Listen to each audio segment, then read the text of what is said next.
আজ শ্রাবণ মাসের দ্বিতীয় সোমবার। সারাদিন ভাত খেতে পারবো না সেভাবে সেদ্ধ চালের, আর রাত্রে খাবো লুচি আলুর দম। এই জন্য রাত্রে লুচি আলুর দম খাওয়ার জন্য আলুর দমটা বানিয়ে নিচ্ছি। আলুগুলো আমি খোসাগুলো ছাড়িয়ে বেশ ডুমো ডুমো করে কেটে নিয়েছি। তারপরে আলুটা নুন হলুদ আর একটু সর্ষের তেল দিয়ে ম্যারিনেট করে রেখে দিয়েছি রেস্টে। এদিকে মিক্সির একটা জার নিয়েছি, তার মধ্যে দিয়েছি ধনে জিরে কাঁচা লঙ্কা আদা কুচি আর দিয়েছি কাঠবাদাম কাজু বাদাম আর কিছুটা পোস্তদানা। এখন সব কিছু দিয়ে আমি একটা সুন্দর সফট পেস্ট বানিয়ে নেব। আর হ্যাঁ, টক দইও দিয়েছি।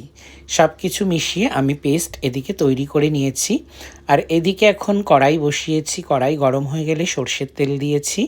সর্ষের তেল দেওয়ার পরে তেল গরম হয়ে গেলে ম্যারিনেট করা আলুগুলো আমি একটু ভালো করে লাল করে ভেজে নিয়েছি। লাল করে আলু ভাজা হয়ে গেছে, এবারে আলুগুলোকে তুলে নেব। আর এবারে আমি আলু তুলে নেওয়ার পরে ওই তেলেতেই ফোড়নে দেব গোটা জিরে শুকনো লঙ্কা তেজপাতা গোটা গরম মশলা। আমি ফোড়নটা দিয়ে দিলাম। এখন ফোড়নটা ভাজা হওয়া অবধি একটু ওয়েট করব। ফোড়নটা ভালো করে ভাজা হয়ে গেছে।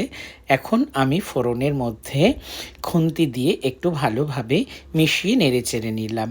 এবারে আমি এর মধ্যে ঢেলে দিচ্ছি পেস্ট করে রাখা মশলা। এখন এর মধ্যে দিয়ে দেব পরিমাণ মতন নুন, পরিমাণ মতন চিনি, পরিমাণ মতন হলুদ আর দিয়ে দেব পরিমাণ মতন কাশ্মীরি লঙ্কার গুঁড়ো। সব কিছু আমি একসঙ্গে ভালোভাবে মিশিয়ে নেব। সব কিছু একসঙ্গে ভালোভাবে মিশে গেলে আমি একটু মশলাটা কষিয়ে নেব। যখন দেখব মশলা থেকে তেল ছাড়তে শুরু করেছে, তখন আমি এর মধ্যে দিয়ে দেব ভেজে রাখা আলুগুলো। তো এখন মশলা থেকে তেল ছাড়তে শুরু করেছে, এবারে আমি একে একে এর মধ্যে ভেজে রাখা আলুগুলোকে দিয়ে দিলাম। ভেজে রাখা আলুগুলো দিয়ে ভালোভাবে একটু মিশিয়ে নিলাম। খুব সুন্দরভাবে মিশিয়ে নিয়েছি। পুরোপুরি মশলা কষানো হয়ে গেছে আলুর সঙ্গে। মশলা থেকে আলু থেকে তেল ছেড়ে দিয়েছে।